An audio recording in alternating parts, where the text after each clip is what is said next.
Hi എല്ലാവർക്കും വിഷ്ണുശാലിനിയുടെ മറ്റൊരു മനോഹരമായ എപ്പിസോഡ് റിവ്യൂയിലേക്ക് സ്വാഗതം. ശാരികയെ അടിക്കുന്നത് കണ്ട് പുറത്തേക്ക് ഇറങ്ങുകയാണ് വിജയലക്ഷ്മിയും കൃഷ്ണൻകുട്ടിയും.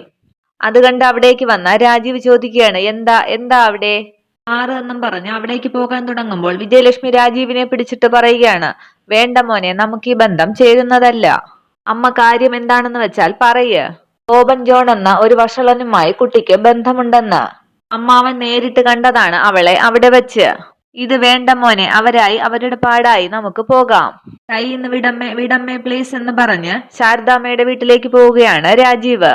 ശാരികയെ തുടരെ തുടരെ അടിക്കുന്ന ശാരദാമ്മയുടെ കയ്യിൽ കയറി പിടിക്കുകയാണ് രാജീവ്. രാജീവ് പറയുകയാണ്, അവളെ തല്ലരുത്, അവളൊരു തെറ്റും ചെയ്തിട്ടില്ല. അക്കാര്യം അറിയാവുന്നത് എനിക്ക് മാത്രമാണ്. അന്നേരം അവിടേക്ക് തിരികെ വരികയാണ് വിജയലക്ഷ്മിയും അമ്മാവനും. എനിക്ക് പറയാനുള്ളതും കൂടി കേട്ടിട്ട് വേണമെങ്കിൽ ശാരദാമ്മയ്ക്ക് അവളെ ശിക്ഷിക്കാം. ശാരിക ബോബൻ ജോണിനെ കാണാനായി അയാളുടെ വീട്ടിൽ പോയി എന്നുള്ളത് സത്യമാണ്. പക്ഷെ അതൊരു ട്രാപ്പായിരുന്നു. ബാല്യകാലം മുതൽ കൂടെ ഉണ്ടായിരുന്ന കൂട്ടുകാരി നടത്തിയ ചതിപ്രയോഗം. പിന്നീട് കാര്യങ്ങൾ വിവരിച്ചു പറയുകയാണ് രാജീവ്. ഇതാണ് അവിടെ ഉണ്ടായത്. നിങ്ങൾ ഇനി പറയണം, ശിക്ഷിക്കാൻ വേണ്ടി മാത്രം എന്ത് തെറ്റാണ് ശാരിക ചെയ്തതെന്ന്. ശാരദാമ്മയുടെ മകള് ഒരു തെറ്റും ചെയ്തിട്ടില്ല. വിശ്വസിക്കാം നിങ്ങൾക്ക് എന്നെ. ശാരികയെ ആശ്വസിപ്പിച്ച് രാജീവ് പറയുകയാണ്, ശാരികെ ആരെല്ലാം എന്തെല്ലാം പറഞ്ഞാലും സ്വന്തം അമ്മ തന്നെ ഇയാളെ അവിശ്വസിച്ചാലും രാജീവിന് വിശ്വാസമുണ്ടാകും ഇയാളെ. ഞാനൊരു താലി കെട്ടുന്നുണ്ടെങ്കിൽ അത് ഈ കഴുത്തിൽ ആയിരിക്കും. തനിക്കെന്നെ വിശ്വസിക്കാം. ശാരികയുടെ കൈ പിടിച്ച് രാജീവ് പറയുകയാണ്, ഇത് രാജീവിന്റെ വാക്കാണ്. അമ്മയും അമ്മാവനും വാ, നമുക്ക് പോയിട്ട് പിന്നീട് ഒരിക്കൽ വരാം. ഇതിപ്പോ ഒന്നും സംസാരിക്കാനും ആലോചിക്കാനും പറ്റിയ അന്തരീക്ഷമല്ല. പിന്നീട് ശാരദാമ്മയോട് രാജീവ് പറയുകയാണ്, ശാരദാമ്മയെ, നമ്മളിപ്പോൾ പോവുകയാണ്. വീണ്ടും വരാൻ വേണ്ടിയിട്ടാണ്. അവർ പോയ ശേഷം കരഞ്ഞുകൊണ്ട് അകത്തേക്ക് കയറി പോവുകയാണ് ശാരിക. സങ്കടപ്പെട്ട് തന്നെ നിൽക്കുകയാണ് ശാരദാമ്മ. പിന്നീട് കട്ടിലേക്ക് കിടന്ന് കരയുന്ന ശാരികയുടെ അടുത്തേക്ക് വരികയാണ് ശാരദാമ്മ. ശാരികയെ തലോടി ശാരദാമ്മ ചോദിക്കുകയാണ്, നിനക്ക് ഒരുപാട് നൊന്തോ മോളെ? എന്നാലും അമ്മയുടെ മോള് പിഴച്ചു പോയെന്ന് അമ്മ കരുതിയില്ലേ? അയ്യോ എന്ന് പറഞ്ഞ് ശാരികയുടെ വാ പൊത്തുകയാണ് ശാരദാമ്മ. ഇല്ല, ഒരിക്കലും കരുതിയില്ല. ഒരു നിമിഷം എനിക്കെന്റെ മനസ്സൊന്ന് പിടച്ചു പോയതാണ്. എന്റെ പൊന്ന്, അമ്മയോട് പൊറുക്ക്. അമ്മയെന്ന് വിളിച്ച് ശാരദാമ്മയെ കെട്ടിപ്പിടിച്ച് കരയുകയാണ് ശാരിക. ഇതെല്ലാം കണ്ട് സങ്കടപ്പെട്ട് നിൽക്കുകയാണ് ശ്യാമ. പിന്നീട് കാണിക്കുന്നത് രാജേശ്വരിയുടെ വീടാണ്. അവിടെ ഭക്ഷണം കഴിക്കുകയാണ് രാജേശ്വരിയും ബാലചന്ദ്രനും. അന്നേരം അവിടേക്ക് ഷേ എന്നും പറഞ്ഞ് വന്നിരിക്കുകയാണ് ഗോപാലകൃഷ്ണൻ. ബാലചന്ദ്രൻ ചോദിക്കുകയാണ്, എന്താ അളിയാ ഷേ? ആ ശാരദ വിളിച്ചിരുന്നു, നമ്മൾ കൊടുത്ത 10 ലക്ഷം രൂപ തിരികെ തരാമെന്ന്. രാജേശ്വരി ചോദിക്കുകയാണ്, എന്നിട്ട് നിങ്ങൾ എന്ത് പറഞ്ഞു? നന്നായി ആലോചിച്ചിട്ട് മതി സെറ്റിൽമെന്റ് എന്ന് പറഞ്ഞു. 10 ലക്ഷം തൽക്കാലം അവിടെ ഇരുന്നോട്ടെ എന്നാണ് ഞാൻ പറഞ്ഞത്. നിങ്ങളോട് ആര് പറഞ്ഞു അങ്ങനെ പറയാൻ? അന്നേരം ഗോപാലകൃഷ്ണൻ ചോദിക്കുകയാണ്, പിന്നെ അങ്ങനെ പറയാതെ ശാരദയ്ക്ക് 10 ലക്ഷം കൊടുത്ത ആ വീടും സ്ഥലവും സ്വന്തമാക്കാനല്ലേ ഞങ്ങളുടെ പ്ലാൻ? അപ്പോ പിന്നെ ആ കാശ് അവൾ തിരികെ തന്നാൽ കടബാധ്യത തീർന്നു പോകില്ലേ? രാജേശ്വരി പറയുകയാണ്, തീരട്ടെ, ഇത്രയും നാൾ ഇതേ 10 ലക്ഷത്തിന്റെ കടക്കാരി ആയിരുന്നല്ലോ അവൾ. എന്നിട്ട് അവിടെ നിന്ന് ഇറങ്ങിത്തന്നോ? ഇല്ലല്ലോ. ഓരോരോ മുട്ടാപ്പോക്ക് പറഞ്ഞ് ഈ നിമിഷം വരെ അവിടെ തന്നെ അവൾ പിടിച്ചു നിന്നു. ഇറക്കി വിടാൻ നമ്മൾ 18 അടവും പയറ്റിയിട്ടും അത് നടന്നതുമില്ല. എന്താ, ശരിയല്ലേ? എന്നാ പിന്നെ ആ 10 ലക്ഷം രൂപ നമ്മൾ വാങ്ങിച്ചിരുന്നെങ്കിൽ അതെങ്കിലും കയ്യിലിരുന്നേനെ. കുക്കിംഗ് കോമ്പറ്റീഷനിൽ ശാരദ മെനക്കെട്ടുണ്ടാക്കിയ 11 ലക്ഷത്തിൽ 10 ലക്ഷം രൂപ നമ്മുടെ കയ്യിലിരുന്നെങ്കിൽ പുളിക്കുമായിരുന്നോ? അതാണ് എന്റെ ചോദ്യം. അന്നേരം ബാലചന്ദ്രൻ പറയുകയാണ്, അത് ചേച്ചി പറഞ്ഞത് ന്യായം. പുളിക്കുകയല്ല, മധുരിക്കുകയേ ഉള്ളൂ. ഗോപാലകൃഷ്ണൻ പറയുകയാണ്, എടാ നീ എരുതിയിൽ എണ്ണ ഒഴിക്കാതെ. ദേഷ്യപ്പെട്ട് രാജേശ്വരി പറയുകയാണ്, എണ്ണയും പിണ്ണാക്കുമൊന്നുമല്ല, എനിക്കിപ്പോൾ നിങ്ങളെ നല്ല സംശയമുണ്ട്. മുൻ ഭാര്യയും മക്കളും ആ വീട്ടിൽ തന്നെ പുറത്തോട്ടെ എന്നാണ് ഇപ്പോ നിങ്ങളുടെ ആഗ്രഹം. കുറച്ചു കഴിയുമ്പോൾ നിങ്ങളും കൂടി അവിടെ കയറി പൊറുതി തുടങ്ങുമോന്നാണ് ഇപ്പോൾ ഞാൻ സംശയിക്കുന്നത്. അങ്ങനെ സംഭവിച്ചാൽ അത്രയും കാലമേ നിങ്ങൾക്ക് ആയുസുണ്ടാകൂ. നിങ്ങളെ കഴുത്ത് ഞെരിച്ചു കൊന്നിട്ട് അന്തസ്സായി ഞാൻ ജയിലിൽ പോയി കിടക്കും, നോക്കിക്കോ. ഗോപാലകൃഷ്ണൻ പറയുകയാണ്, എടാ ബാല, എങ്ങനെയെങ്കിലും നീ ഇവളെ പറഞ്ഞൊന്ന് മനസ്സിലാക്ക്. 10 ലക്ഷം രൂപ ഈ മാസം 3-ാം തീയതിക്ക് മുമ്പ് ശാരദ തന്ന് തീർപ്പാക്കുമെന്ന് ACP ശ്രീരഞ്ജിനിയുടെ മുന്നിൽ വെച്ച് ധാരണയുണ്ടാക്കിയത് നിങ്ങളല്ലേ? നീയും നിന്റെ ചേച്ചിയും കൂടി. അന്നേരം രാജേശ്വരി പറയാണ്, അത് പിന്നെ അവളെ കൊണ്ട് ആ കാശുണ്ടാക്കാൻ കഴിയില്ല എന്നല്ലേ ഞാൻ കരുതിയത്. ശ്രീരഞ്ജിനെ കൊണ്ടുകൂടി അവളെ സമ്മർദ്ദം ചെലുത്തിയാൽ അവൾ പ്രഷർ കൂടി ചാവുമെന്നായിരുന്നു എന്റെ പ്രതീക്ഷ. കൊലയാനായിട്ടാണ് ആ കുക്കിംഗ് കോമ്പറ്റീഷന്റെ ഇടയിൽ കയറി വന്നത്. ബാലചന്ദ്രൻ പറയുകയാണ്, ശരി ശരി, സംഭവിക്കാനുള്ളത് സംഭവിച്ചു. ഇനി അതിനുവേണ്ടി നിങ്ങൾ തമ്മിൽ ഇവിടെ കിടന്ന് വഴക്കുണ്ടാക്കിയിട്ട് വല്ല കാര്യവും ഉണ്ടോ? ചേച്ചിക്കിപ്പോ എന്താ വേണ്ടത്? ആദ്യം അത് പറയ്. ശാരദയുടെ കയ്യിൽ നിന്നും 10 ലക്ഷം രൂപ എനിക്ക് കിട്ടണം. അളിയനോ എന്ന് ചോദിക്കുമ്പോൾ ഗോപാലകൃഷ്ണൻ പറയുകയാണ്, ശാരദയുടെ കയ്യിൽ നിന്നും 10 ലക്ഷം രൂപ നമ്മൾ വാങ്ങിയാൽ അപ്പോൾ പിന്നെ അവൾക്ക് നമ്മളോടുള്ള കടപ്പാട് തീരില്ലേ? കഴുതയെ ഒന്ന് പറഞ്ഞു മനസ്സിലാക്കുന്ന രാജേശ്വരിയെ നോക്കി പറയുകയാണ് ഗോപാലകൃഷ്ണൻ.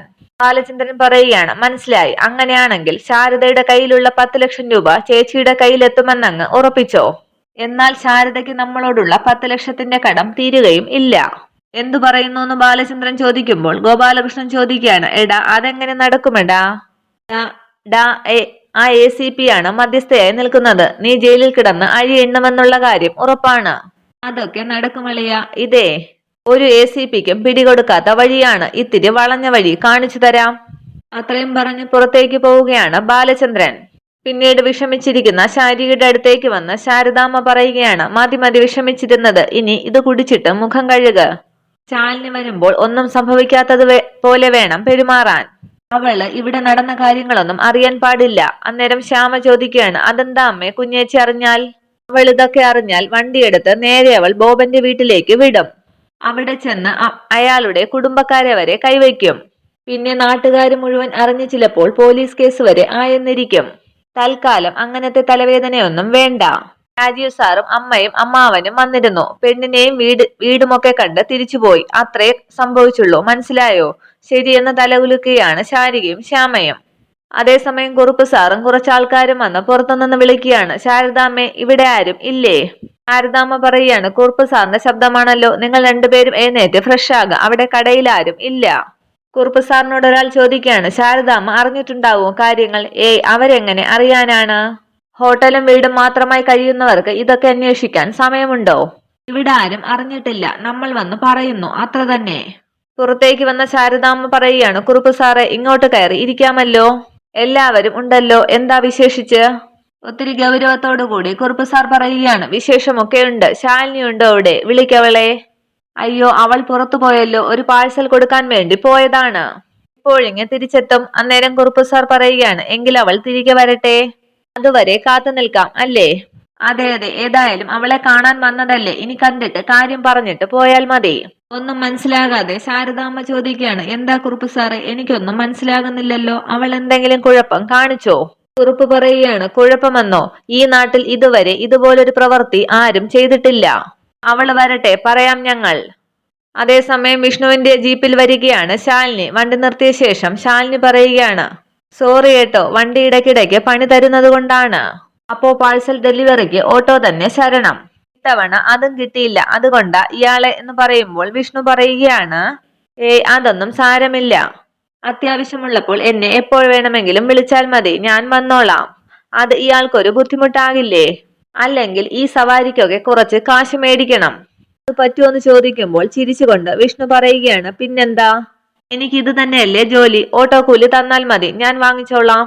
അടുത്ത തവണ മുതൽ ആലോചിക്കാം, തൽക്കാലം സാർ ഇറങ്ങ്, ഒരു ചായ കുടിക്കാം എന്ന് പറഞ്ഞ് രണ്ടുപേരും വണ്ടിയിൽ നിന്ന് ഇറങ്ങുകയാണ്.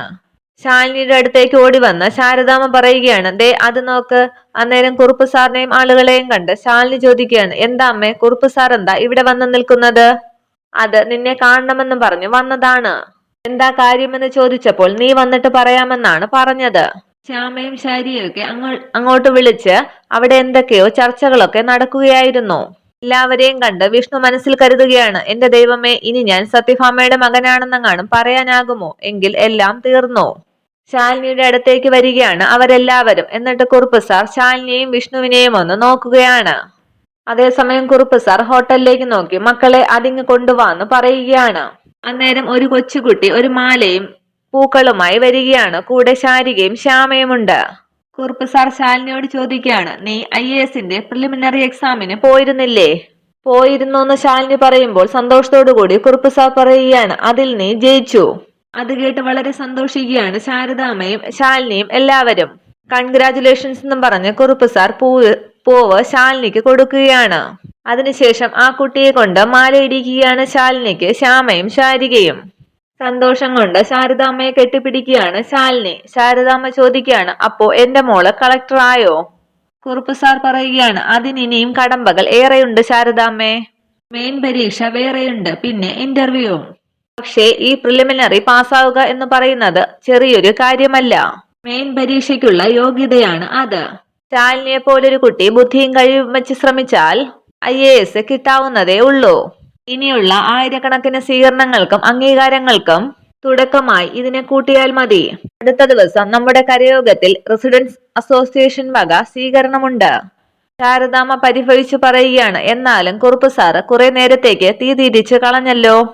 ഞാൻ വിചാരിച്ചു ഇവളെന്തോ വലിയ കുഴപ്പം ഒപ്പിച്ചെന്ന്. ചിരിച്ചുകൊണ്ട് വിഷ്ണു ചോദിക്കുകയാണ്, എന്ത് കുഴപ്പമാ ശാരദാമ്മേ? ഇന്നലെ വരെ ഈ വീടിന്റെ ഭാഗ്യമായിരുന്നു ഈ ശാലിനി. ഇന്നതീ നാടിന്റെ അഭിമാനമായിരിക്കുന്നു. നാളെ ഈ രാജ്യം തന്നെ ശാലിനിയെ ആദരിക്കും. അല്ലെങ്കിൽ ശാരദാമ്മ നോക്കിക്കോ, ദേ ഇന്നു മുതൽ ഈ കുടുംബശ്രീ നാളിൽ ആഘോഷമാണ് ആഘോഷം. രാമേശാരിക അപ്പൊ തുടങ്ങിയല്ലേ എന്ന് ചോദിക്കുമ്പോൾ എല്ലാവരും ചേർന്ന് ഡാൻസ് കളിക്കുകയാണ്. വിഷ്ണുവിന്റെ കൈ പിടിച്ച് ഡാൻസ് കളിക്കുകയാണ് ശാലിനി. പിന്നീട് കാണിക്കുന്നത് രാത്രി കുടുംബശ്രീ വീടാണ്. അവിടെ കാറിൽ എത്തുകയാണ് ബാലചന്ദ്രൻ. ഗേറ്റിന് മുൻപിൽ വണ്ടി നിർത്തിയ ശേഷം ഗേറ്റ് തുറന്ന് അകത്തേക്ക് കടക്കുകയാണ് ബാലചന്ദ്രൻ. മുൻവശത്തെത്തിയ ശേഷം പോക്കറ്റിൽ നിന്ന് ഒരു താക്കോലെടുത്ത ശേഷം ബാലചന്ദ്രൻ പറയുകയാണ്, ശാരദാമ്മേ, നിങ്ങൾ ഗോപാലാളിനൊപ്പം താമസിച്ചിരുന്നപ്പോൾ ഉണ്ടാക്കിയ പൂട്ടാണ് ഇത്. താക്കോല് മാറിയിട്ടില്ലെങ്കിൽ എന്റെ ഭാഗ്യം എന്നും പറഞ്ഞ് പൂട്ട് തുറക്കുകയാണ് ബാലചന്ദ്രൻ. അതിനുശേഷം വാതിൽ തുറക്കുകയാണ്. നിങ്ങളൊരു മണ്ടി തന്നെ. പെരുങ്കള്ളന്റെ കയ്യിൽ താക്കോലുണ്ടെന്ന് പോലും ഓർക്കാതെ അലമാരിൽ 11 ലക്ഷവും വെച്ചുകൊണ്ട് കിടന്ന് ഉറങ്ങുകയാണ്. ഇത്രയുമാണ് ഇന്നത്തെ എപ്പിസോഡ് വിശേഷങ്ങൾ. Okay, thank you.